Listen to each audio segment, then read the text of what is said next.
Hi, so I'm Brianna Latiolais, my husband Colby Latiolais.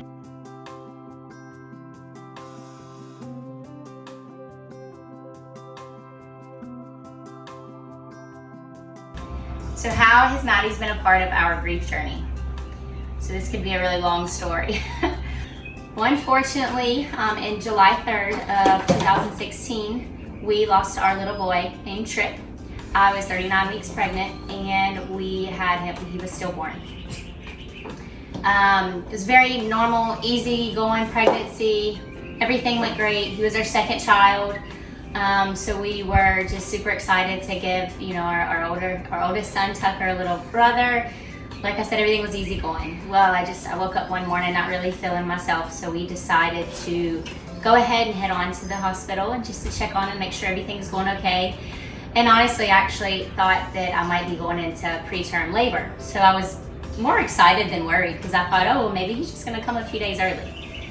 And then whenever we got there, after, of course, multiple ultrasound machines, multiple doctors, they decided to let us know that he was no longer with us and that he didn't have a heartbeat. And so we went through the whole process of deciding, what are we gonna do next? Are we gonna, induce labor? Are we gonna have a C-section? And luckily my doctor, who has been very close to us from day one, stepped in and helped me make some very hard but very good decisions.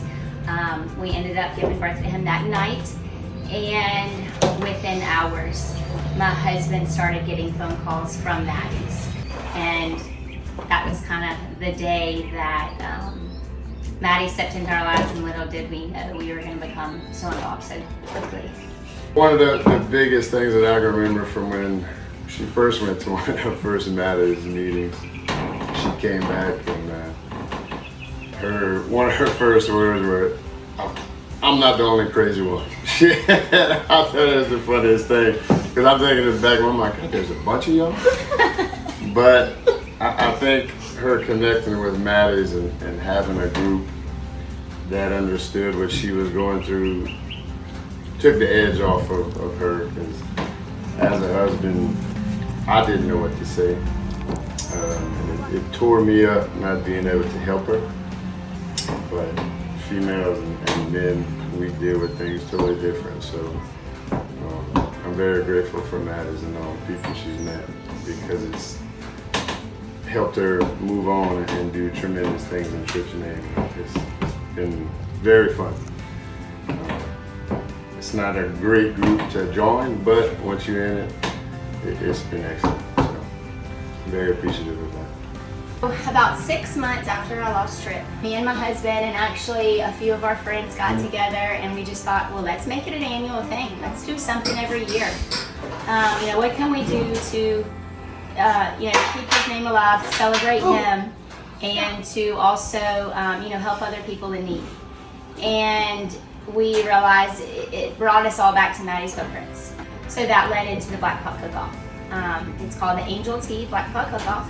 We have had 2 very successful Black Pot Cook-Offs now in his name. And 100% of the proceeds goes back to Maddie's. And it's not only a great day to raise money for Maddie's Footprints, but it's a day that we get to celebrate Tripp. All of our family and friends get to celebrate him and remember him. But also I can get as many other families there as possible that have also lost children. Whether it's miscarriages or stillbirths or 1-year-old or 25-year-old children. And I want them to come celebrate their children with us that day.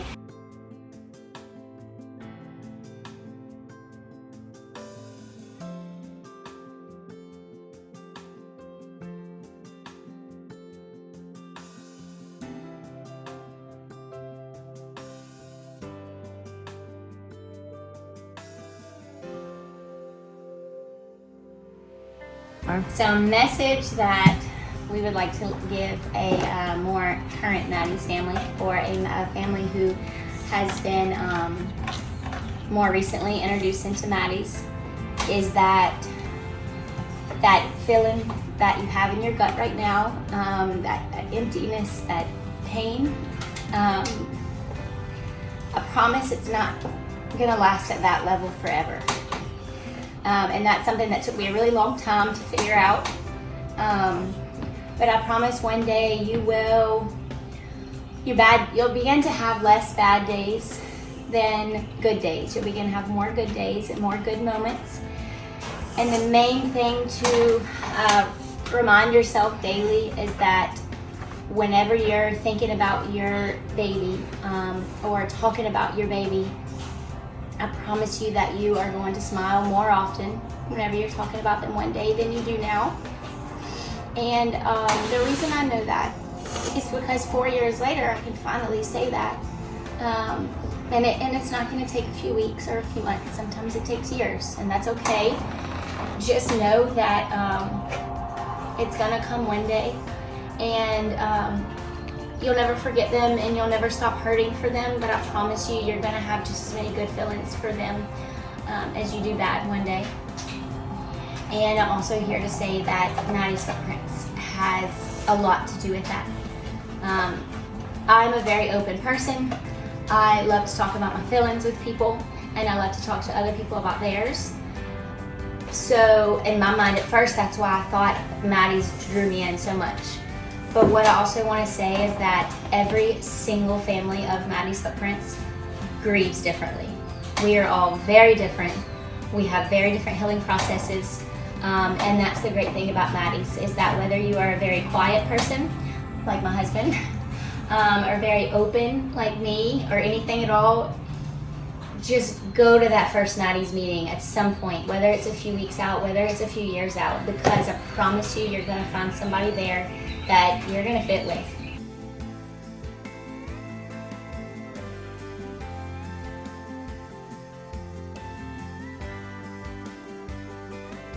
Love you, Tripp, very much. We love you, Tripp.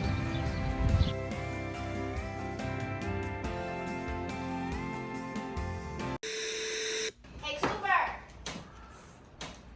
He's pooping. I'll be a minute.